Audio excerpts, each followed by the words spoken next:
Assalamualaikum warahmatullahi wabarakatuh. Di sini kami dari kelompok 7 kelas K05 dengan dosen pengajar Bu Neni. Di sini kami akan menjelaskan tentang percobaan RBL yang telah kami lakukan dengan judul pengaruh berat benda terhadap konversi energi gerak yang terubah menjadi energi listrik. Sebelum kami menjelaskan percobaan yang telah kami lakukan, kami akan memperkenalkan diri kami masing-masing terlebih dahulu. Dari yang pertama, saya Abdurrahman Pratama dengan NIM 169232250. Saya Deran Rafael dengan NIM 1692390. Saya Muhammad Akasidik dengan NIM 169230006.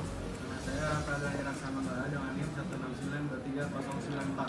Nama saya Adawi Sapigo dengan NIM 1692319. Saya Fadil Rizky dengan NIM 1692332. Saya Mas Abdul Putra dengan NIM 169232328. Nama saya Renov Dolimuti dengan NIM 1692395. Selamat menyaksikan, semoga bermanfaat. Cekidot. Terus ini tutup. Oke, sekarang saya di sini akan menjelaskan tujuan kita melakukan percobaan ini. Yang pertama, merancang dan membuat generator listrik sederhana dengan konsep listrik, magnet, dan mekanika yang telah kita pelajari untuk menghasilkan energi untuk menyalakan lampu LED. Yang kedua, menyelidiki perubahan energi gaya gerak menjadi energi listrik melalui fenomena gaya listrik imbas. Lalu yang terakhir, menyelidiki beberapa perubahan parameter pada generator listrik. Hal ini berkaitan dengan energi listrik yang dihasilkan. Dan bahan percobaan RBL kali ini yaitu membuat generator dapat dilihat di tabel atas. Yang pertama ada kawat tembaga 0,5 mm sepanjang 100 meter. Yang kedua ada magnet jumlahnya 2, lalu lampu LED merah jumlahnya 6, lalu triplek, lem tembak, dan isi lem tembaknya. Yang ketujuh ada bor, yang ke-8 amplas, dan yang ke-9 ada as magnet sebanyak 1 buah, lalu dudukan kumparan sebanyak 1 buah, gergaji 1 buah, CD-DVD bekas 4 buah, palu 1, lalu paku 10 buah, cincin baut 4 buah, ring ada 4, lalu benang kasur sepanjang 4 meter, dan kawat rangkaian lampu LED sepanjang 1 meter.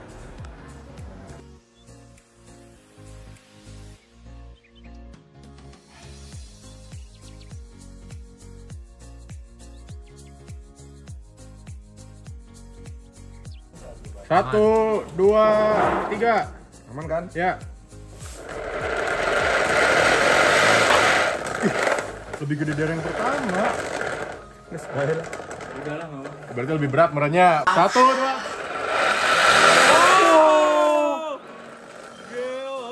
Halo semuanya, jadi di sini saya akan menjelaskan tentang metode yang digunakan dalam percobaan kita kali ini.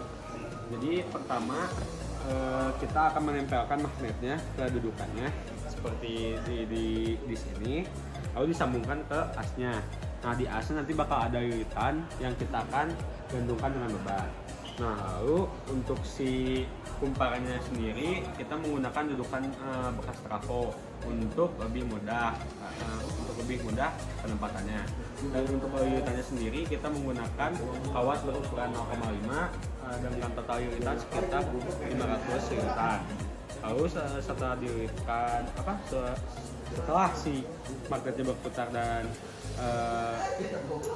menghasilkan listrik, nanti si kawat itu disambungkan ke lampu LED-nya. Saya akan menjelaskan cara penggunaan alat ini. Jadi di sini ada tali ya. Jadi tali ini akan diikatkan pada benda berat yang akan digunakan untuk menarik putaran ini, yang dimana akan menghasilkan putaran di sini yang akan menghidupkan lampunya. Lalu untuk menghitung voltasenya akan dihubungkan satu ke minus, satu ke plus, lalu diarahkan multimeter itu ke voltase, lalu akan dijatuhkan bendanya dari ketinggian 4 meter dan akan menghasilkan lampu tersebut menyala.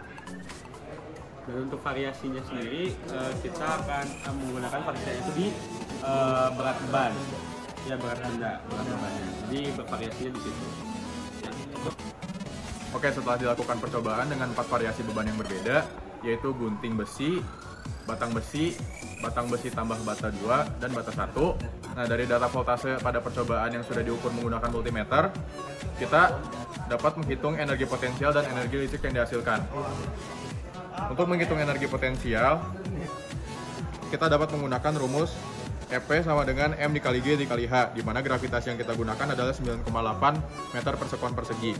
Dan massa yang digunakan adalah massa dari beban yang digunakan sesuai variasinya. Nah, setelah dilakukan percobaan kan didapatkan voltase, itu kita dapat mengukur energi listrik, itu dengan rumus W sama dengan V dikali I dikali T, di mana V adalah voltase yang kita dapatkan, I adalah arus yang mengalir di LED-nya, dan T adalah lama lampu LED tersebut menyala. Nah, setelah dilakukan kedua perhitungan tersebut, kita dapat mencari efisiensi, yaitu dengan rumus energi listrik dibagi energi potensial dikali 100% untuk tiap variasinya. Berikutnya, data, perhitungan, dan analisis. Untuk data itu sendiri, parameter yang diukur dalam percobaan ini adalah energi potensial dengan persamaan EP sama dengan M dikali G dikali H. Nah, untuk tabel data sajian massa benda, lalu ada ketinggian, itu disajikan pada tabel berikut ini.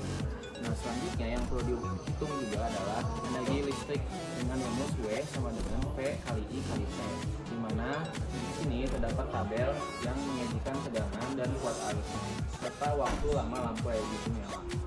Nah, selanjutnya lagi adalah efisiensi. Untuk menghitung efisiensi, kita membandingkan EP dibagi dengan energi listriknya dikali 100%. Nah, bisa dilihat pada tabel berikut ini. Selanjutnya adalah masuk ke analisis. Untuk analisis sendiri, ketika benda itu berada pada ketinggian tertentu, benda ini mempunyai energi potensial. Nah, karena tarikan gaya gravitasi bumi, benda itu akan bisa jatuh ke bawah, memutar roda kumparan. Nah, pada tahap ini, energi potensial itu diubah menjadi energi kinetik dalam bentuk torsi atau putaran. Nah, kemudian energi tersebut diubah menjadi energi listrik dengan menggunakan generator.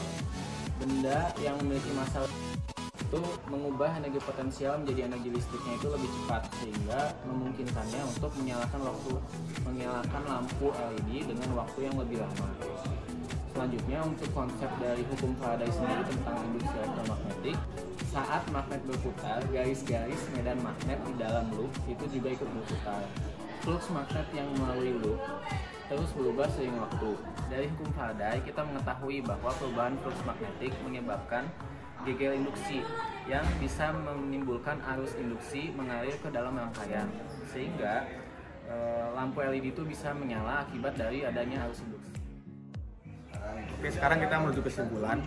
Kesimpulan yang didapat pada percobaan generator medan magnet yaitu mengonfirmasi adanya hukum Lenz maupun hukum Faraday, di mana kedua hukum tersebut menyatakan bahwa ketika adanya perubahan flux magnetik akan mengakibatkan adanya tegangan listrik, dan arahnya akan menimbulkan arus listrik, di mana nantinya akan mengakibatkan medan magnet yang arahnya selalu berlawanan dengan medan magnet penyebabnya. Sedangkan pada percobaan kita juga didapatkan ketika massa benda jatuh bebasnya lebih berat, maka lampu yang menyala akan lebih lama apabila dibandingkan dengan massa dari benda jatuh bebas yang lebih ringan.